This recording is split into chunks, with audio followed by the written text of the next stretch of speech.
Hello friends, તમે ક્યારેય એવું વિચાર્યું હશે કે ઠંડી રોટલીને આપણે ગરમ પાણીમાં એડ કરશું તો સરસ પિઝા બનીને રેડી થશે?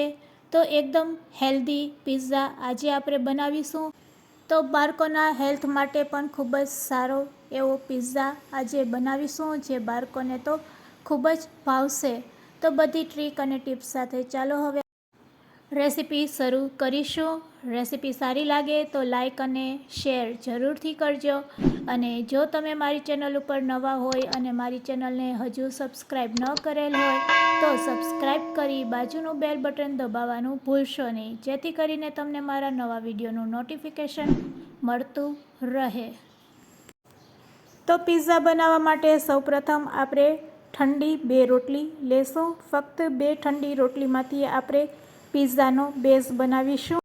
તો ગેસની ફ્લેમ ચાલુ કરી કઢાઈમાં આપણે અડધા ગ્લાસ જેટલું પાણી એડ કરશું અને પાણી સહેજ ગરમ થાય એટલે ઠંડી રોટલીને તેમાં એડ કરી દઈશું. ઠંડી રોટલી એડ કર્યા પછી તેમાં આપણે ચપટીક મીઠું એડ કરશું અને થોડાક ચીલી ફ્લેક્સ આપણે એડ કરીશું.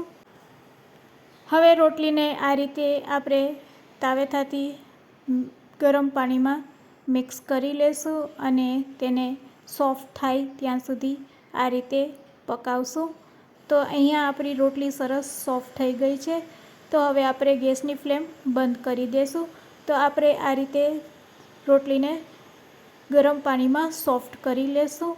આ રીતે રોટલી સોફ્ટ થઈ જાય એટલે તેમાં આપણે રવો એડ કરીશું. તો 1 વાટકી જેટલો આપણે રવો એડ કરશું. તે જ વાટકીના મેઝરમેન્ટથી અડધી વાટકી જેટલું આપણે ફ્રેશ દહીં લેશું અને સાથે સાથે તે જ વાટકીના મેઝરમેન્ટથી અડધી વાટકી જેટલું આપણે પાણી એડ કરશું. બધી વસ્તુને આ રીતે મિક્સ કરી લેશું. અહીંયા તમારે એક વસ્તુનું ધ્યાન રાખવાનું છે કે આ બધી વસ્તુ એડ કરતા હોય ત્યારે આપણે ગેસ ઉપર તેને રાખવાનું નથી. અહીંયા આપણે બધી વસ્તુને આ રીતે મિક્સ કરી અને તેને 10 મિનિટ માટે રેસ્ટ આપીશું, જેથી કરીને રવો છે એ એકદમ સોફ્ટ થઈ જાય. તો હવે તેને 10 મિનિટ માટે આ રીતે પ્લેટથી ઢાંકીને રેસ્ટ આપીશું. 10 મિનિટ પછી તમે આ રીતે ચેક કરશો તો બેટર પહેલાં કરતાં ઠીક લાગશે. હવે તેને આપણે મિક્સર જારમાં લઈ લેશું અને તેને સારી રીતે ગ્રાઇન્ડ કરી લેશું. તો એકવાર આ પ્રોસેસ કરવી ખૂબ જ જરૂરી છે. તેને આપણે ગ્રાઇન્ડ કરી લેશું. તો અહીંયા આપણે બેટરને આ રીતે ગ્રાઇન્ડ કરી લીધેલું છે. તમે જોઈ શકો છો આ રીતે બેટરને ગ્રાઇન્ડ કર્યા પછી તેને એક મોટા બોલમાં કાઢી લેશું. હવે તેની તમે થિકનેસ જોઈ શકો છો. બસ આ જ થિકનેસથી હવે આપણે પિઝાનો બેઝ બનાવીશું અને પછી પિઝા રેડી કરીશું. આ રીતે રોટલીમાંથી પિઝા બેઝ તમે બનાવી શકો છો. ખૂબ જ સરસ બને છે.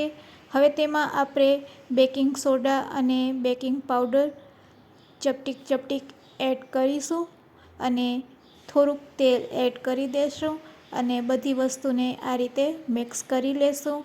તો અહીંયા આપણો પિઝાનું બેઝનું બેટર છે એ રેડી છે. હવે બસ તેને આપણે કઢાઈમાં લઈ લેશું. તો આજે આપણે કઢાઈમાં આ પિઝા બેઝ બનાવવાના છીએ. સાથે સાથે કઢાઈમાં જ આજે આપણે પિઝા પણ બનાવીશું. તો આજે આપણે કઢાઈમાં પિઝા કઈ રીતે બનાવવા તેની પણ હું રીત બતાવીશ.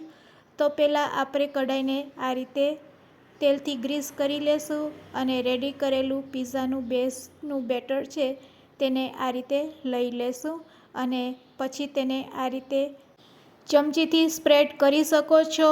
અને ચમચીથી સ્પ્રેડ ન કરવું હોય તો આ રીતે કઢાઈને હલાવશો તો પણ તે સ્પ્રેડ થઈ જાય છે અને કઢાઈને સહેજ ટેપ કરશો તો પણ તે સ્પ્રેડ થઈ જાય છે. હવે ગેસની ફ્લેમ આપણે ચાલુ કરશું. એકદમ લો ફ્લેમ ઉપર આપણે આ કઢાઈને સેટ કરીશું અને પછી તેના ઉપર આ રીતે લીડને ઢાંકી દઈશું અને 5 મિનિટ માટે તેને એકદમ લો ફ્લેમ ઉપર થવા દેશું. 5 મિનિટ પછી આપણો પિઝાનો બેઝ બનીને રેડી થઈ જશે. 5 મિનિટ થઈ ગઈ છે. તો ચાલો હવે આપણે ચેક કરી લઈએ. તો તમે આ રીતે હાથેથી ચેક કરી શકો છો. સરસ આપણો બેઝ બનીને રેડી છે પિઝાનો. તો હવે આપણે ગેસની ફ્લેમ બંધ કરી દઈશું.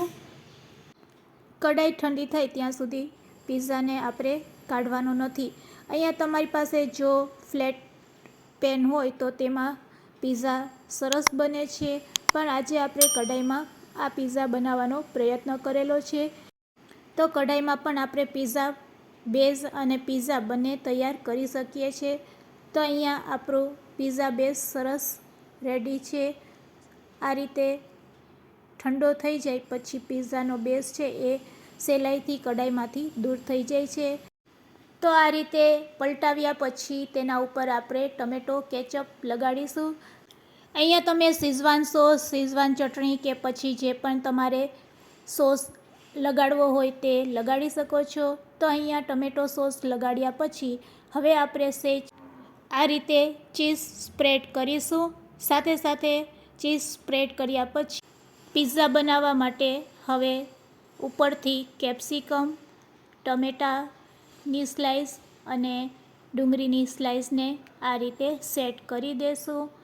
સારી રીતે સેટ કર્યા પછી ઉપરથી આપણે ફરીથી ચીઝ સ્પ્રેડ કરીશું. તો ચીઝ તમારી ઈચ્છા મુજબ તમે વધારે કે ઓછું સ્પ્રેડ કરી શકો છો. હવે ઉપરથી ઓરેગાના અને ચીલી ફ્લેક્સને આ રીતે સ્પ્રેડ કરીશું. હવે ગેસની ફ્લેમને ચાલુ કરી અને કઢાઈને એકદમ લો ફ્લેમ ઉપર આ રીતે એકાદ મિનિટ રાખીશું. લીડથી ઢાંકીને ચીઝ મેલ્ટ થઈ જાય એટલે ગેસની ફ્લેમ બંધ કરી દેશું. તો 1 મિનિટ થઈ ગઈ છે. હવે આપણે ચેક કરી લેશું. તો લીડને સાઈડમાં રાખી દેશું. તમે જોઈ શકો છો સરસ ચીઝ છે એ મેલ્ટ થઈ ગયું છે. તો ગેસની ફ્લેમ આપણે બંધ કરી દેશું. રેડી કરેલા આ પિઝાને આપણે થોડીક વાર કઢાઈમાં રહેવા દેશું અને પછી તમે તેને આ રીતે કાઢશો તો તે સહેલાઈથી નીકળી જશે. અને જો તમારાથી આ રીતે કઢાઈમાંથી નીકળે નહીં તો તમારે પ્લેટનો ઉપયોગ કરી લેવો. પ્લેટથી પણ પિઝા છે એ સહેલાઈથી નીકળી જશે. તો અહીંયા આપણો પિઝા બનીને રેડી છે. તેને આપણે ચાકુથી કટ કરી લેશું. તો તમે જોઈ શકો છો એકદમ યુનિક પિઝા બનીને રેડી છે અને બાળકોના હેલ્થ માટે ખૂબ જ સારો એવો પિઝા રેડી છે. તો એકવાર તમે પણ જરૂરથી ટ્રાય કરજો અને આજની રેસીપી કેવી લાગી તે પણ મને કમેન્ટ્સમાં કહેજો. રેસીપી સારી લાગી હોય તો શેર પણ જરૂરથી કરજો. Thanks for watching.